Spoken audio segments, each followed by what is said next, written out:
Abra sua Bíblia para os Salmos, ao Salmo 84.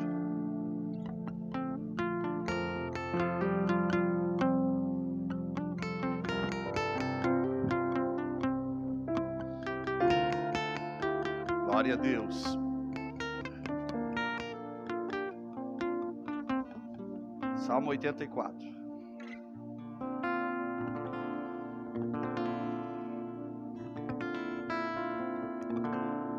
Se você puder colocar na NVT aí. Nova vida transformadora. Vamos ler do versículo 1 até o 8. Diz assim a palavra do Senhor: como é agradável o lugar da tua habitação, ó Senhor dos exércitos. Sinto um desejo profundo, sim, morro de vontade de entrar nos pátios do Senhor. Com todo o meu coração e todo o meu ser, aclamarei ao Deus vivo.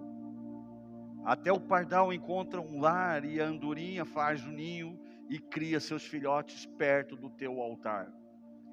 Ó Senhor dos exércitos, meu Rei e meu Deus, como são felizes os que habitam em tua casa, sempre cantando louvores a ti.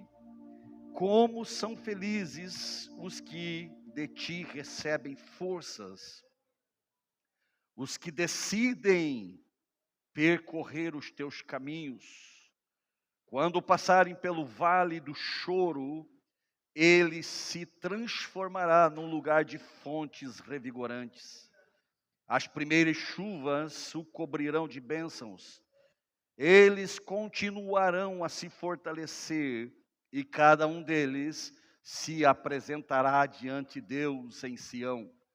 Ó Senhor, Deus dos exércitos, ouve minha oração. Escuta, ó Deus de Jacó. Meu Deus, meu Senhor, em nome de Jesus Cristo, eu peço ao teu Espírito que se mova nesse momento. Que a palavra não seja a letra aqui nessa manhã, mas seja o Espírito que está na letra. Seja a ação do Senhor, Espírito Santo, penetrando o nosso ser, o mais profundo do nosso ser, ao ponto de separar a alma do Espírito, de entrar nos lugares mais profundos, separando juntas e medulas, como diz a tua palavra em Hebreus 4. Separando ou discernindo os pensamentos e as intenções do nosso coração. Espírito Santo, em nome de Jesus, que o Senhor tenha toda a liberdade aqui nessa manhã, em cada vida que aqui está, e naqueles que estão nos assistindo pelas redes sociais. Em nome de Jesus, toda voz do eu, toda voz do maligno, do inimigo, meu Deus, seja calado. Todo espírito contrário, todo espírito de distração, seja neutralizado em nome de Jesus. E o Senhor tenha toda a liberdade, o governo deste lugar, desse ambiente, assim como da nossa mente, dos nossos pensamentos, do nosso coração. Em nome de Jesus, te pedimos e te agradecemos. Diga amém. Glória a Deus. Deus os abençoe. Pode se assentar em nome de Jesus. Deus complete essa obra em nome de Jesus na nossa vida. Glória a Deus. Semana passada, nós iniciamos aqui uma palavra a respeito da sequidão da alma. Diga sequidão da alma. Quem aqui já experimentou sequidão na alma? Levante a mão, quero ver. Você que não levantou a mão, por favor, venha me ensinar aqui como é que você faz para nunca ter passado por uma sequidão da alma.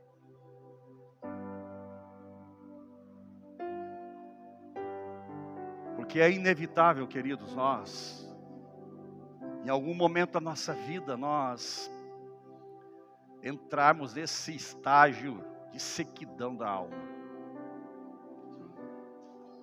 E isso é tão forte, tão profundo, porque quando nós, escute aqui, ó, fique atento aqui, não se distraia, amém? Nem converse com ninguém. Porque quando nós entramos nesse período de sequidão da nossa alma, nós também vamos nos encontrar, queridos, num vazio tão grande no nosso interior, que a gente vai tentar, isso eu falei semana passada, a gente vai tentar preencher esse vazio de todas as formas. E a gente fica, parece um cego perdido.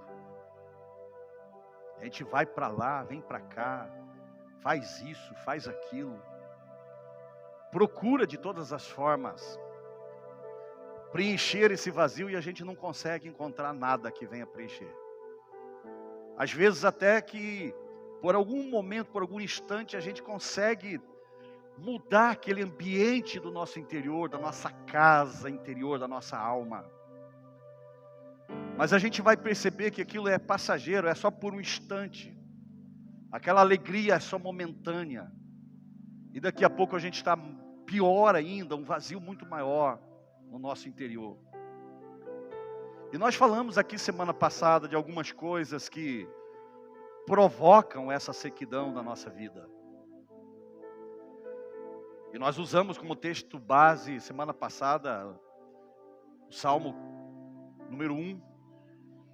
E Davi, ele começa a falar da plenitude da felicidade de um homem ali. E ele diz, feliz o homem, o bem-aventurado é o homem. E ele fala 3 coisas bem interessantes ali. Deixa eu voltar um pouquinho aqui, para nós relembrarmos isso. Ele diz assim, como é feliz o homem que não vai atrás da opinião de pessoas más. É a primeira coisa que ele fala aqui. Feliz é o homem que não vai atrás da opinião. E por que Davi fala isso? Porque lá mais embaixo ele também diz que feliz é o homem que medita dia e noite na palavra do Senhor. O que ele quer dizer para mim e para você? Ele quer dizer que eu não preciso da opinião do homem, das pessoas, porque eu tenho o manual de instrução do próprio Deus, a sua palavra, que tem respostas para a minha vida em todas as áreas que eu precisar.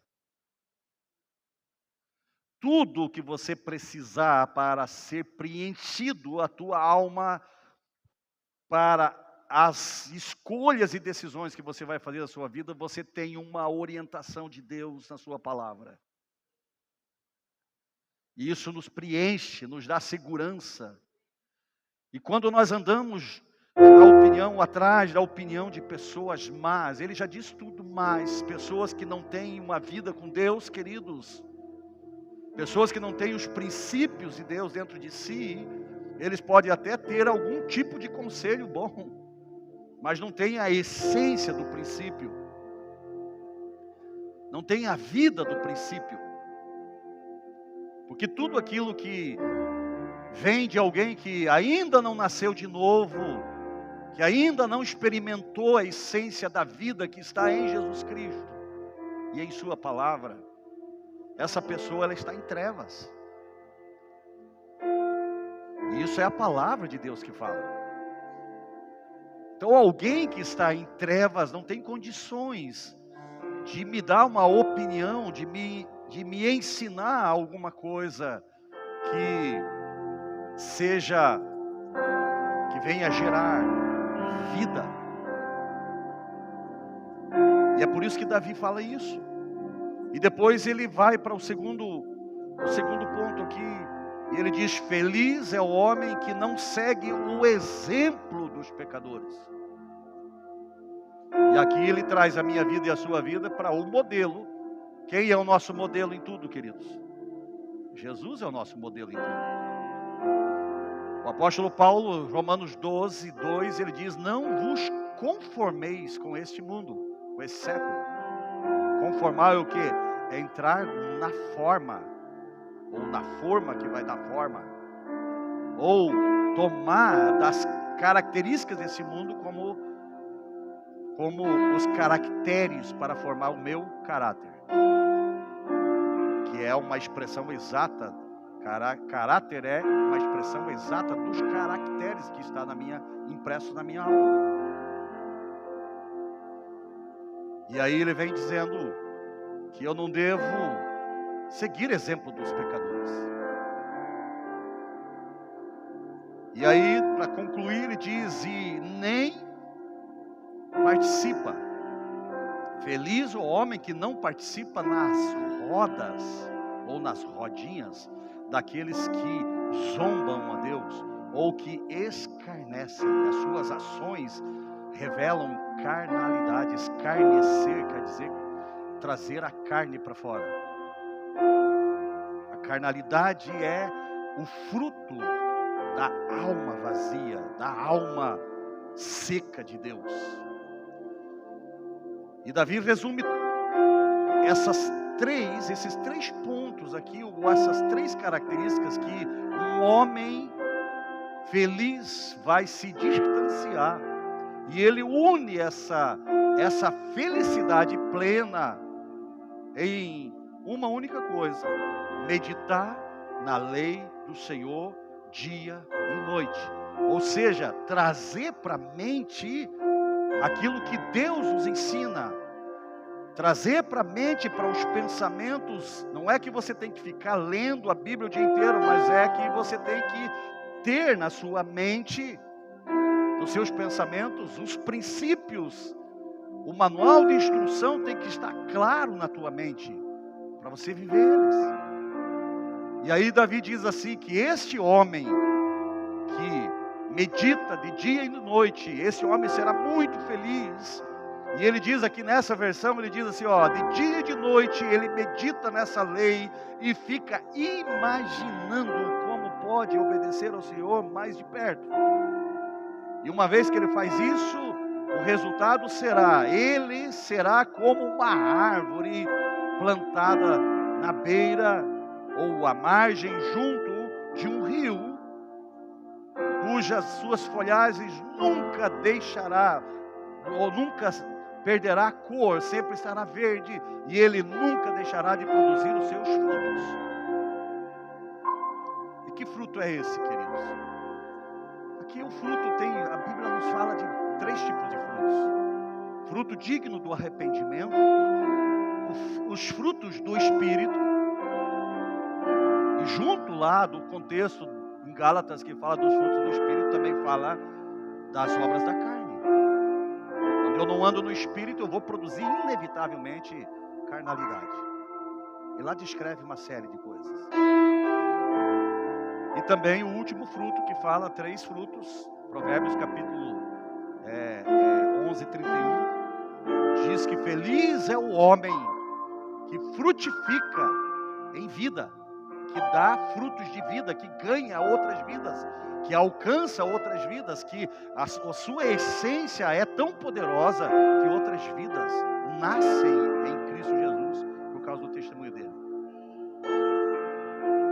Então esse homem que se isola dessas 3 coisas que estão relacionadas com esse mundo que nós vivemos e que se conecta em Deus, ele será como uma árvore plantada na beira de um rio. Ele vai estar irrigado, ele vai ser como um jardim que vai dar flores, que vai estar verde o tempo todo. Eu falei um pouco disso, inclusive aqui. Aqui em Porto Velho a gente não vê muito jardim aqui, né? Porque tem uma mentalidade aqui muito complicada aqui em Porto Velho. Até as praças que vão fazer, né, queridos? O único jardim que a gente vê é o jardim da corrupção. E não me leve a mal, porque essa é a realidade que a gente vê. Poderia se construir praças lindas aqui em Porto Velho, pelo valor que se está lá naquela placa que vai se gastar para construir. Mas quando a gente vai ver, é um negócio misericórdia. Há uns dias atrás, arrancaram ali acho que é Tiradentes, aquela rua ali, da antiga associação da Seron, Tiradentes, né? Arrancaram todas aquelas árvores que tinha ali. Fazia uma sombra ali, bonita. Arrancaram tudo para fazer, como é que chama? Não é espaço caminhado, não é que chama quando vai fazer uma jardinagem, uma coisa assim, tem um outro nome. Esquece. Mas a ideia era o quê? Fazer um jardim bonito ali, um espaço caminhado e tal. E a gente olha lá hoje, queridos, é uma vergonha até olhar para aquilo lá. Para o trabalho que fizeram lá. Eu nunca vi na minha vida uma calçada que segue Eu nunca vi isso. Eu falei para vocês aqui o ano passado, em julho do ano passado, nós fomos para Curitiba, passamos uns dias lá. 2 dias, na verdade, foi 2 dias. E a gente teve o privilégio de ir a alguns lugares extraordinários. Um deles foi o Jardim Botânico de Curitiba. É algo impressionante. Mas eu não quero falar do Jardim Botânico hoje, eu quero falar de um outro lugar que nós fomos. A Alicélia sabe disso, os meninos também. E nós chegamos lá onde, eu não me lembro o nome daquele lugar lá, mas é alguma coisa da Polônia. Você lembra o nome lá, como é que era? Vocês lembram lá?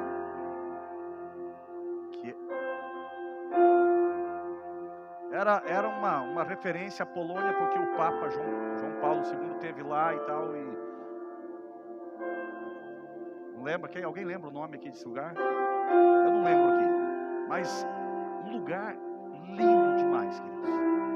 Uma beleza. E detalhe, eles estavam fazendo um jardim. E esse jardim, eles plantavam as flores. Tudo que eles estavam fazendo, queridos, era colocado numa medida exata. Tinha uma linha aqui, tinha as linhas marcando que exatamente onde eles iam plantar aquela planta. Era tudo alinhadinho. Eu estou falando aqui, queridos, de um jardim. Por isso que eu estou falando que quando a gente olha aqui em Porto Velho, infelizmente, a gente ainda não vê isso. Porque tem uma cultura aqui dentro complicada. E um jardim que é tratado dessa forma, queridos, e é exatamente disso que Davi está falando da minha vida, da sua vida. Quando eu, como um homem que entendo os princípios do Senhor, e que ando nos princípios do Senhor, que tenho como a base os princípios do Senhor, tenho na minha mente, aqui como ele diz aqui, de dia e de noite, eu fico imaginando como eu vou obedecer a Deus. Eu vou ser como um jardim plantado, uma árvore plantada à beira do manancial. E o jardim, ele vai exalar um bom perfume, ele vai exalar beleza, ele vai estar sempre verde, queridos. Ele vai estar sempre cheio de vida. E é disso que Davi está falando aqui para mim e para você. E nós precisamos entender isso. E aí nós também usamos Isaías 58, versículo 11, que é um contexto de alguém que vive um verdadeiro padrão de vida, de oração, de jejum, de disciplina nessa área, de justiça, porque atende aos necessitados. E nesse contexto aqui, o Senhor diz para mim e para você essa palavra aqui, ó, Isaías 58, 11, ele diz assim: o Senhor te guiará continuamente. E como Ele vai me guiar, queridos? Quando eu tenho na minha mente dia e noite o manual de instrução, para dar luz para o meu entendimento. Ele vai me guiar continuamente. Agora olha o que diz aqui agora, ó. Ele fartará a tua alma até em lugares áridos e fortificará os teus ossos. E aí ele completa dizendo assim: tu serás como um jardim regado e como um manancial cujas águas jamais secarão. O contexto é o que, queridos? Oração e jejum. Oração e jejum.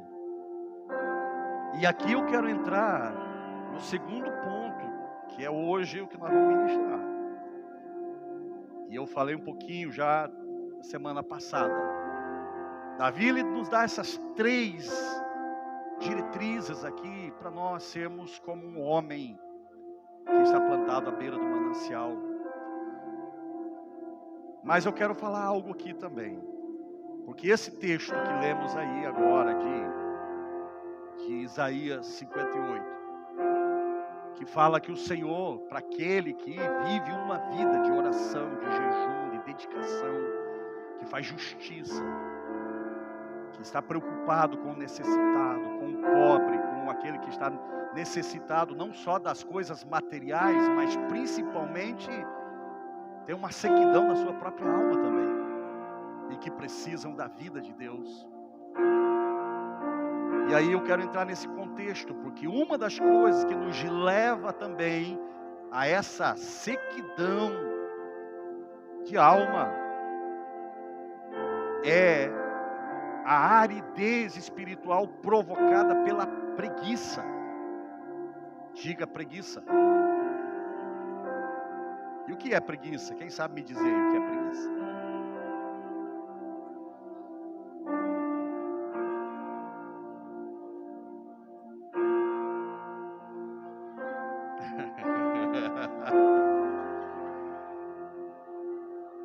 Deus fala pela boca dos pequeninos.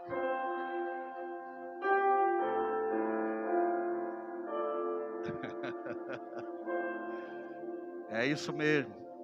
Não tem coragem. Tá? Tem tudo a ver. O que é preguiça, queridos? No dicionário, preguiça quer dizer tendência de uma pessoa para evitar ou recusar o esforço. Não tem coragem. Você ouviu aí? O que é preguiça no dicionário? Tendência de uma pessoa para evitar ou recusar esforço. O que mais? Falta de ação, inércia, moleza, lentidão, ociosidade. Mas eu quero mudar essa palavra. Eu quero trazer aqui uma outra palavra que também descreve preguiça. A palavra indolência. E a palavra indolência, queridos, quer dizer ausente de dor. E é preguiça também. Se você pegar lá no dicionário e for olhar lá, a palavra indolência vai dizer lá ausência de dor, preguiça. Ausência de dor, ausência ou falta de ação, insensibilidade. O que é preguiça então, queridos? Vamos trazer nesse contexto para nós entendermos, porque eu quero falar aqui de algo que está nos colocando numa sequidão de alma. E olha o que diz Provérbios.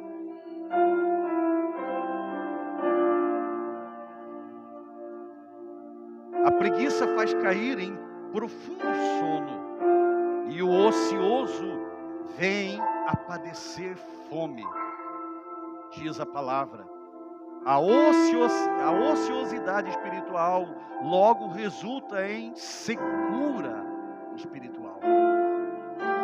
E Provérbios também diz: o preguiçoso dorme profundamente, mas sua apatia o leva a passar fome. A sequidão de alma, queridos, é uma apatia que nós temos e que nos leva a passar fome. Fome tanto no contexto físico, que aquele que não trabalha também não coma, diz a palavra, mas no contexto nós estamos falando aqui também espiritual. E se Davi está dizendo para mim e para você que eu preciso meditar na palavra dia e noite, que eu preciso exercitar a minha imaginação, construindo na minha imaginação uma maneira pela qual eu obedeça. Obedecer é eu decidir caminhar de acordo com o que está escrito, de acordo com a luz da palavra, porque isso todas as vezes que eu viver a palavra de Deus, eu vou estar gerando dentro de mim vida. E a partir de mim, vida naquilo que eu estou fazendo. Você está ouvindo aí?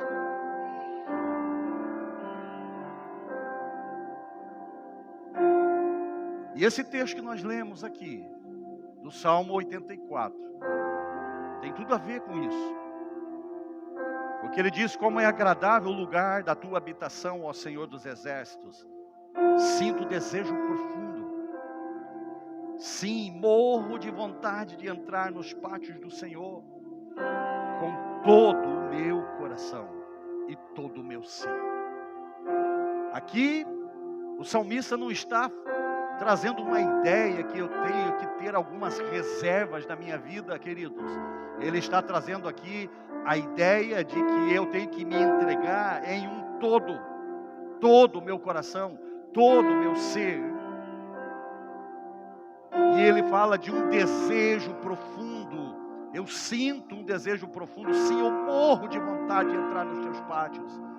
Um desejo, um prazer pela presença de Deus. Semana passada nós falamos, quando nós nos distanciamos, quando nós começamos a ouvir conselhos de outras pessoas, dos maus, quando nós nos colocamos como espelho para a nossa vida o pecador, ou as ações do pecador, quando nós começamos a nos deter nas rodas daqueles que escarnecem da nossa fé, da nossa vida com Deus, nós vamos secando, nós vamos perdendo a essência e vamos perdendo o prazer pela presença de Deus. Ficamos insensíveis. E trazendo para o contexto de hoje, a indolência quer dizer a ausência de dor. Eu não tenho mais dor, eu não sinto mais dor pelo pecado, eu não me arrependo mais, eu não tenho mais a visão clara, eu vou perdendo a sensibilidade e consequentemente eu vou perdendo também a essência do próprio Deus. E daqui a pouco o meu prazer está em outras coisas, não no Senhor.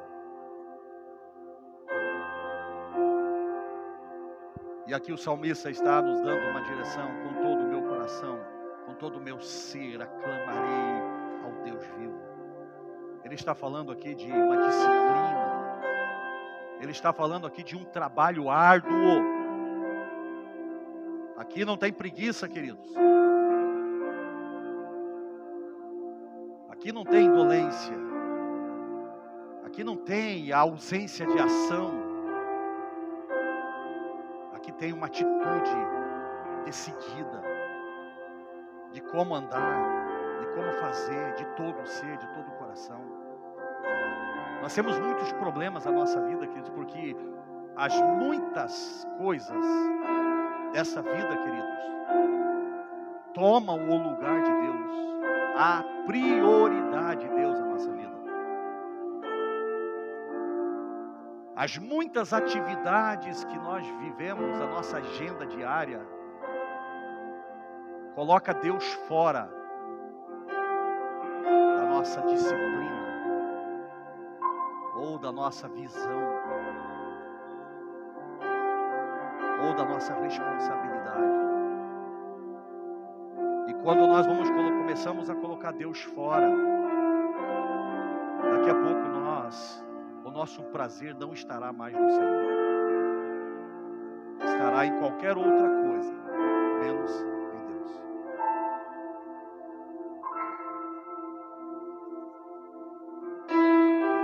E aí o salmista fala que até os pardais encontram um lar e andorinha faz ninho e cria seus filhotes perto do teu altar. Essa semana, não sei que dia da semana, eu cheguei aqui de manhã e estava um filhotinho de pardal começando a voar, correndo aquele risco de presa fácil. E eles têm ninhos aqui. E ele tentando fugir de mim, ele dava um voozinho rasante assim, caía bem ali. Desde ali de baixo, até em cima aqui. E aqui diz aqui, a ideia do salmista, até os pardais, andorinha, que não tem muita andorinha aqui. Aliás, eu nunca vi andorinha por aqui. Nunca vi. Não sei se tem. Lá no sul tem. Mas eles vêm fazer ninhos aqui, queridos. Aqui perto do altar. A ideia do salmista aqui era exatamente isso. Até os pardais e andorinhas, eles vêm fazer ninhos perto do teu altar. E nós? Eles vêm fazer habitação aqui. Eles vêm ter os seus filhos aqui. E nós?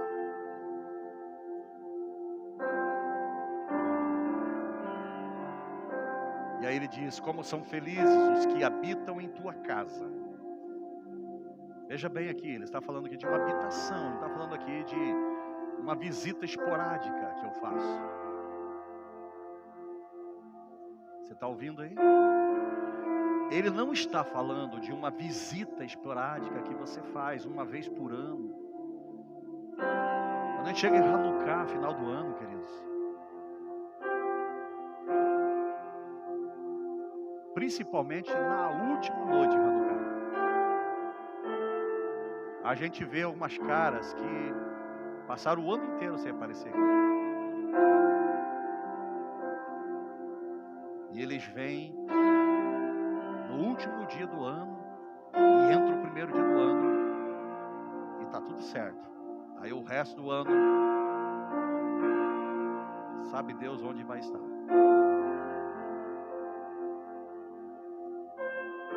Ele está falando aqui, aquele feliz, como é feliz aqueles que habitam em sua casa. Ele está falando aqui de uma forma figurativa, queridos. Não é que você tem que pegar o teu colchão agora, tua rede, e vir morar aqui dentro.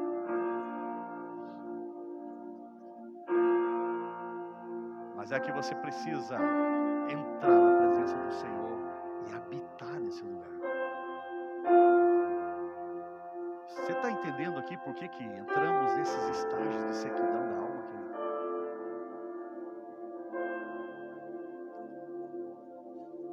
E aí vai. Felizes os que sempre cantam louvores ao Senhor. Não é só habitar, mas tem um louvor na boca, na mente, no coração. Felizes também são aqueles que de ti recebem forças. Os que decidem, olha aqui, ó, queridos. Os que decidem. Tem que ter uma decisão por trás. Os que decidem percorrer os teus caminhos. Eu quero dizer para você que percorrer os caminhos do Senhor não pode ser alguém preguiçoso, indolente, não consegue fazer isso.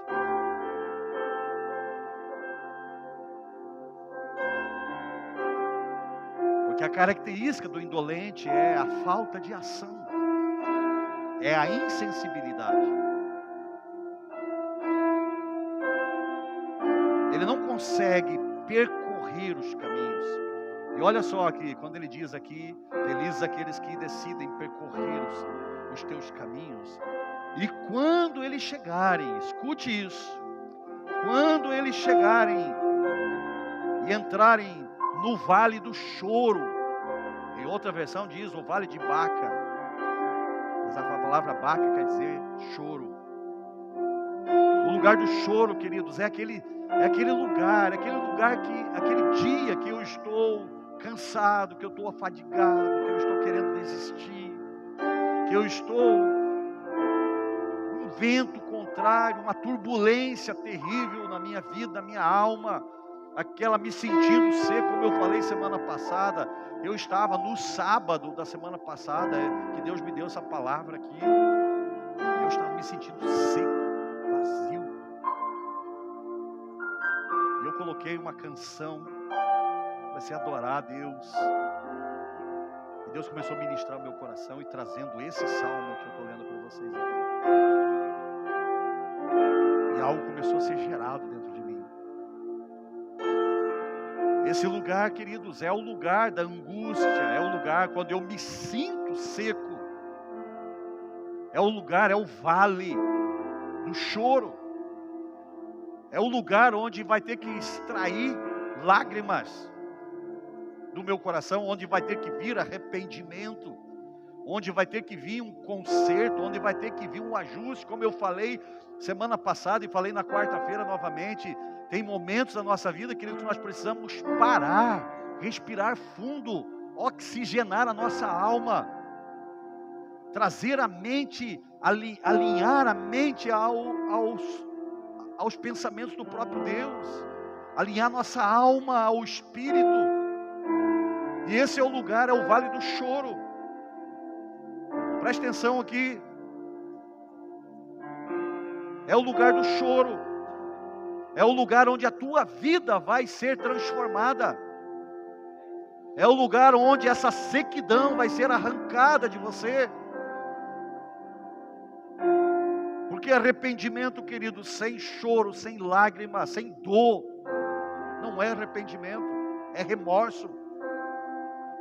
E remorso, você decide coisas na hora do remorso, mas não demora muito tempo, você está fazendo de novo. Porque arrependimento é uma mudança de mente, que vai gerar uma mudança de comportamento. E é no lugar, é no vale do choro que essas coisas vão acontecer. Porque é no vale do choro que Ele vai transformar esse lugar em uma fonte revigorante. É o que diz aí. Está aí?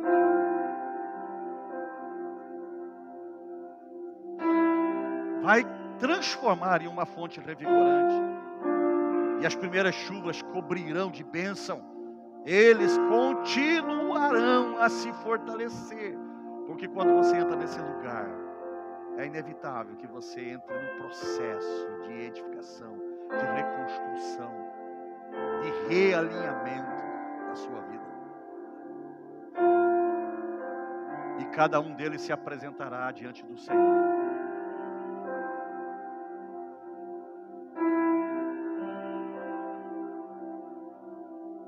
Sabe, queridos, esse sofisma de Satanás, de dizer para mim e para você, não, você não tem tempo para orar. Esse sofisma é perigoso demais. Você não tem tempo para orar, você não tem tempo para ler a Bíblia. Você não tem tempo para estar na comunhão com os santos, na sua célula, na sua igreja, nas redes. Esse sofisma é perigoso demais.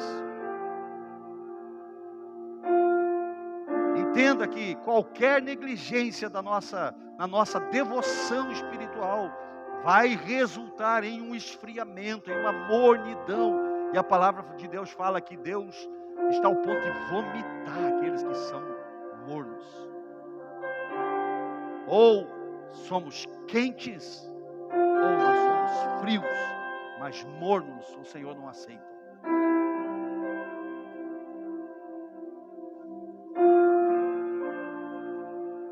Como alguém certa vez disse: ó, quão irracional é o homem e quão facilmente os desejos da carne o enganam.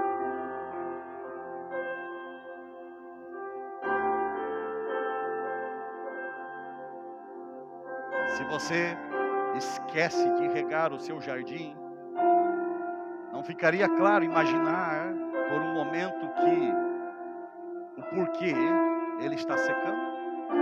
Eu lhe pergunto isso.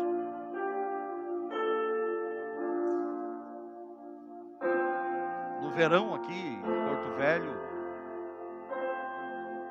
eu falei semana passada aqui, Avenida Jorge Teixeira, eles estão sempre jogando água. Só na Avenida Jorge Teixeira.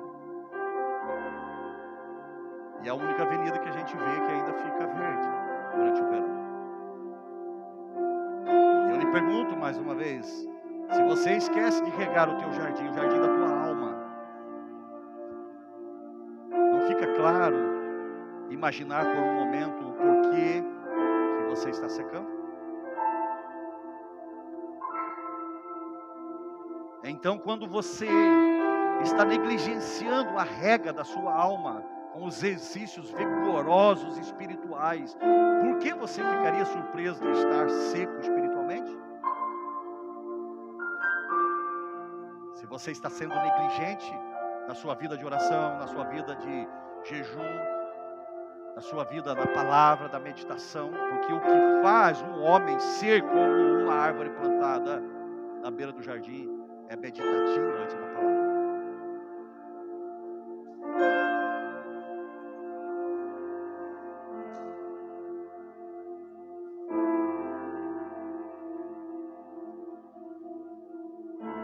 Semana passada nós terminamos lendo o texto de Efésios, capítulo 5. Em um dos versículos diz lá: desperta, ó tu que dormes. Levanta, ó tu que está morto. É uma palavra para mim, para você, e esse estado de dormir, estar morto aqui, é o estado de preguiça espiritual, de indolência. Desperta, tu que está dormindo, e levanta, ó tu que está morto. É uma ação que você tem que ter.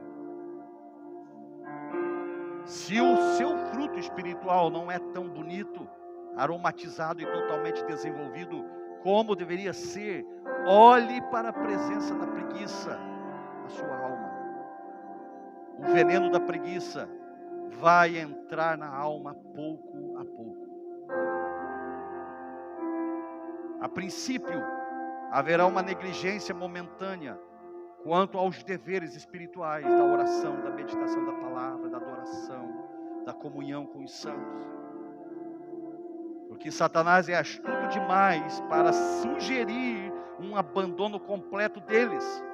Mas ele vai sugerir um pouco de negligência agora, um pouco de adiamento agora, e logo será sugerido uma outra, e em seguida uma outra negligência, até que você seque totalmente.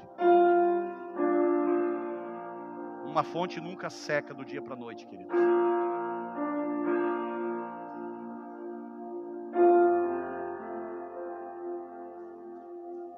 É um processo diário. Todo dia vai secando um pouquinho.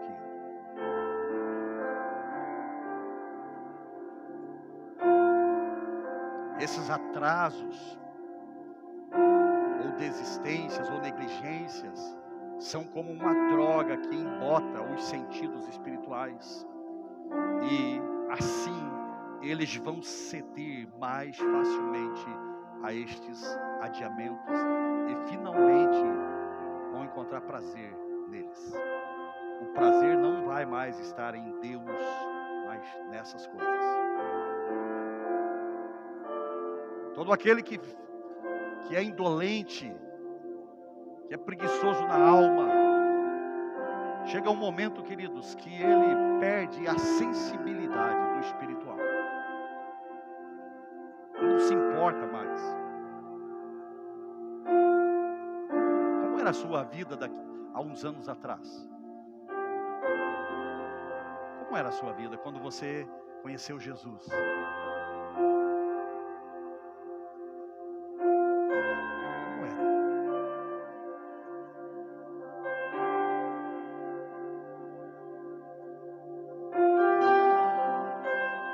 Quando a alma é como um jardim regado, ela será atraída para Deus em oração logo no início da manhã.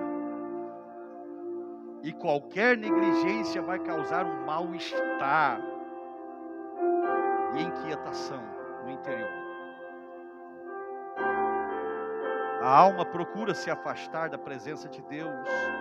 Por isso, precisamos entender que um pouco de atraso ou de negligência após o outro nos levará a uma condição mórbida, uma condição de embriaguez, de adoecimento. Começamos a adoecer na alma.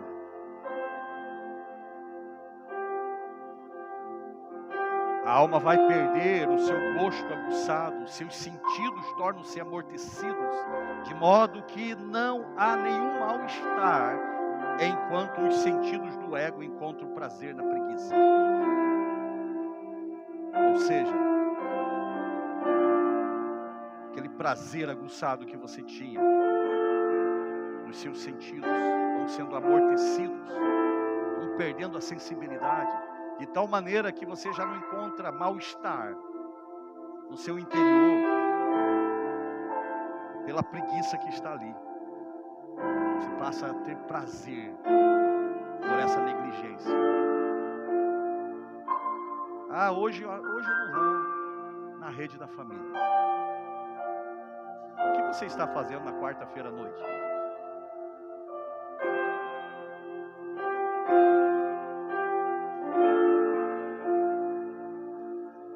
O que você está fazendo na quarta noite? Hoje eu não vou na célula. O que você está fazendo na quinta noite?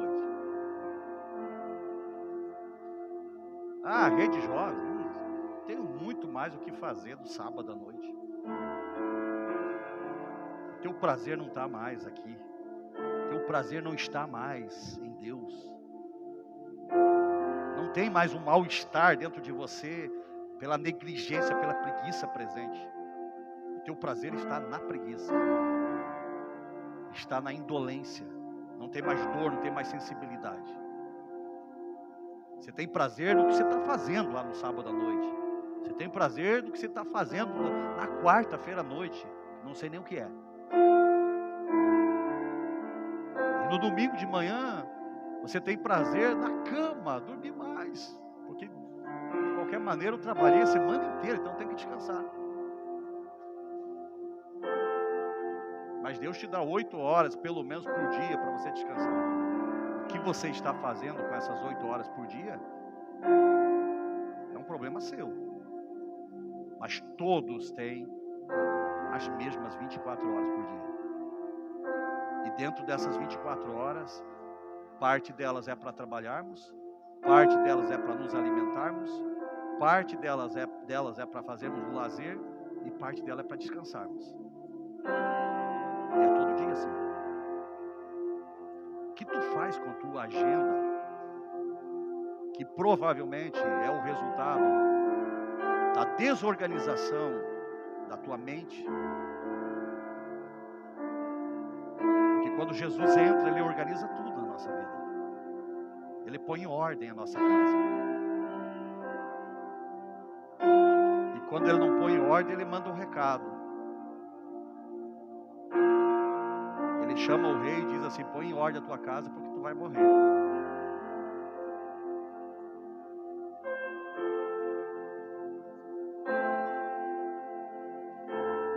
Quando a alma tem adquirido o hábito da ociosidade, não esboça qualquer dificuldade em fugir da presença de Deus. Ao se tornar consciente do seu estado, a pessoa pode até reconhecer a sua inatividade e resolver fazer uma meia reforma. Para ser mais sincero e diligente, só que muito em breve, ele vai recair na mesma sequidão. Porque onde não tem arrependimento, queridos, verdadeiro, genuíno, é remorso. E o remorso te leva até fazer uma meia sola ali, uma meia reforma. Mas amanhã ou depois você já está de novo desistindo. Esse vírus da preguiça contagia todo o ser espiritual, envenenando a vontade e tornando a atividade espiritual mais desagradável. Não somente destrói a vontade da alma, mas cega os olhos do entendimento, de modo que o indivíduo não possa ver qualquer necessidade de grande fervor, de espírito ou de diligência no exercício espiritual. E de uma maneira meio atordoada, ele reconhece que a declaração do apóstolo Paulo de vigílias muitas vezes, entre aspas, jejuns muitas vezes, e de orar sempre, que o apóstolo Paulo traz para nós, foram muito consistentes para o apóstolo, mas não para mim e não para você. Porque somos contagiados. Ah, isso era para o apóstolo Paulo. Isso é loucura. Quantas vezes eu ouvi de pessoas, me chamar de louco,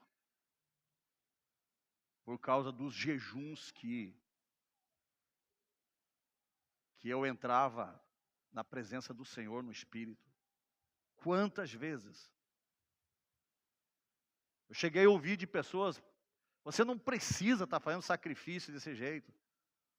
Jesus já fez todo o sacrifício na cruz. Mas é bíblico. É Bíblia, queridos. Então nós não podemos deixar que esse vírus da indolência, da preguiça, venha contagiar todo o nosso ser. Porque vamos perder a visão, vamos perder o desejo de entrar nessa rota. Nada senão uma maior diligência e determinação e força em Deus é o que sempre colocará a preguiça espiritual à morte. Uma razão pela qual muitos são preguiçosos é que eles não percebem o verdadeiro valor da oração. A oração, queridos, é o trabalho árduo que eu e você temos que viver diariamente. É o meu trabalho. Amém?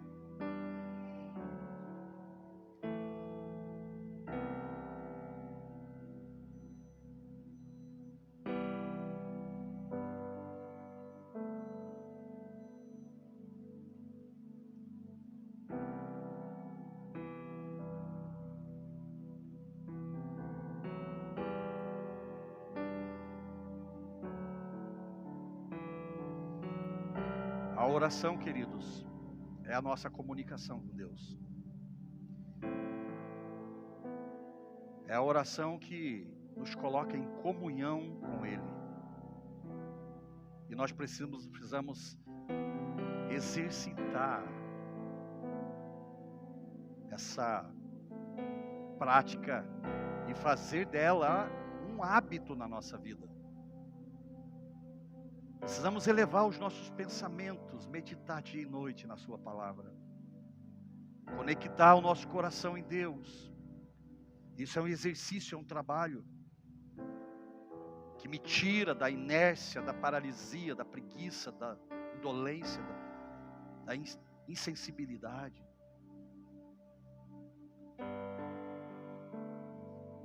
A elevação do coração a Deus em louvor e adoração é de maior valor do que a riqueza deste mundo, queridos.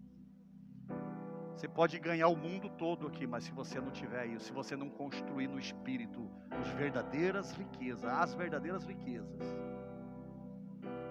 a palavra de Deus diz que precisamos construir tesouros nos céus, não aqui na terra. Não é suficiente saber muito sobre a doutrina da Bíblia para se familiarizar com esta reforma que precisamos fazer. E viver uma vida exterior justa, devemos ser cheios do Espírito Santo. Devemos ser como a árvore plantada junto aos ribeiros de águas, cuja folhagem não murcha.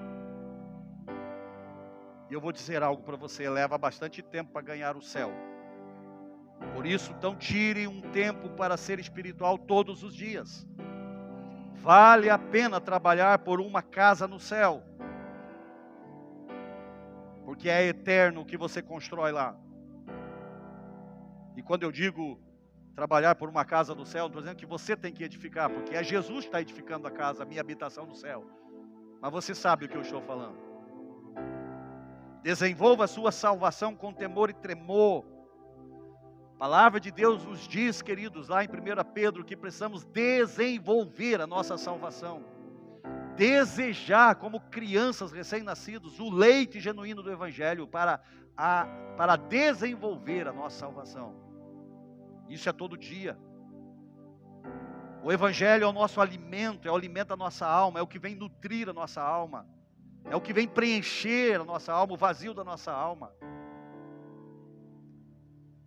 O que medita dia e noite na palavra do Senhor é como uma árvore plantada na beira do manancial, cujas raízes vão estar recebendo vida o tempo todo.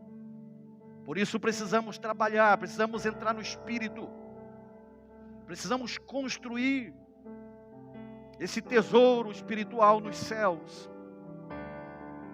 Precisamos desenvolver a nossa salvação com temor e tremor, porque a aridez espiritual é o resultado da indolência espiritual. Então seja ativo, e você vai se tornar alguém frutífero. E para nós encerrarmos aqui, ser cheio do Espírito não é uma condição da ação do próprio Deus.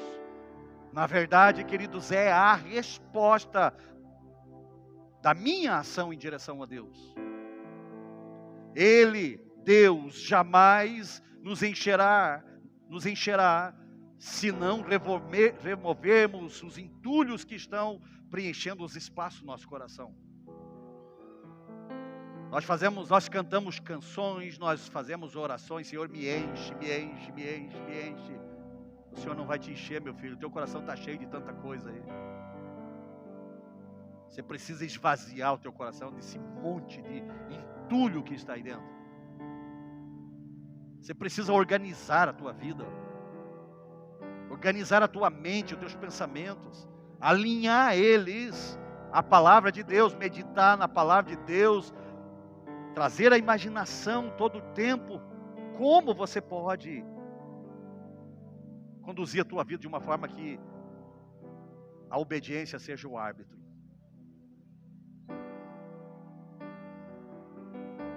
Deus jamais nos encherá se não removermos os entulhos que estão preenchendo os espaços do nosso coração. Essa ação é a nossa parte, é o trabalho árduo de arrancar os maus hábitos pela raiz. É a disciplina de limpar a casa por dentro através da oração, até um genuíno e verdadeiro arrependimento. Porque eu vou dizer algo para você, meu filho, a hora que você começa a orar, Deus começa a mostrar coisas e coisas e coisas. Deus começa a mostrar a realidade do teu coração, e você vai precisar de consertar coisas. Você vai precisar de arrependimento, e o arrependimento aqui não é uma palavra que você fala para Deus.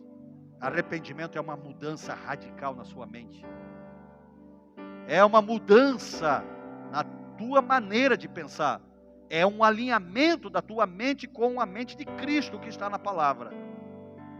Porque somente isso vai gerar uma mudança de comportamento.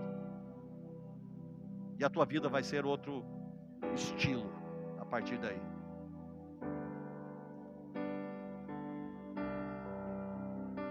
Ser cheio do Espírito também é cavar os espaços da rocha do pecado pelo martelo da palavra, para que o azeite do Espírito que está na palavra, queridos,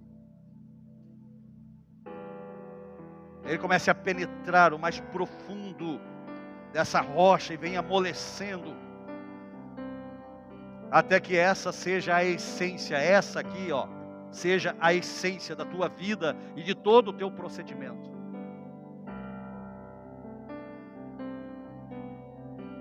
Ser cheio do Espírito é o resultado de uma disciplina profunda e prazerosa com a palavra de Deus. Somente isso será capaz de manter a nossa alma alinhada ao Espírito. Você não será um homem ou uma mulher cheia do Espírito se você não viver isso. E todos nós estamos aqui no processo, queridos. Todos. Nós não estamos mais em uma condição de empurrar com a barriga a nossa vida espiritual. O fim dos tempos, queridos, está soprando nos 4 cantos da terra. E não se engane de que essa palavra já se fala há 2000 anos. Os sinais estão mostrando, queridos. Estão aí visíveis para mim e para você. E só vai permanecer aqueles que têm vida com Deus, profundidade com Deus. Vamos permanecer de pé.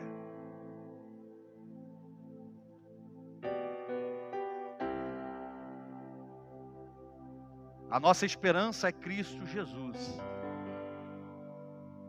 E a gente espera que as coisas venham mudar, mas eu vou dizer algo para você, filho. A única coisa que vai mudar é a sua vida com Jesus, se você se voltar para ela. Porque o que está acontecendo aí fora é bíblico. E Deus não vai mudar a Bíblia, porque eu estou querendo que mude lá fora. O que precisa mudar é a minha vida, a minha comunhão com Deus, a minha intimidade com Deus, o nível de profundidade que eu tenho com Deus. É isso que precisa mudar. E eu ser ainda nesses últimos dias que teremos aqui na terra, queridos, eu e você sermos a extensão do próprio Deus aqui para alcançar alguns ainda. Porque muita gente vai se perder. Inclusive dos eleitos, dos escolhidos do Senhor. E como você tem vivido a sua vida hoje?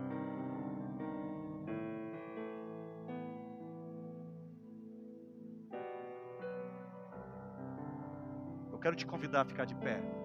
E vamos orar.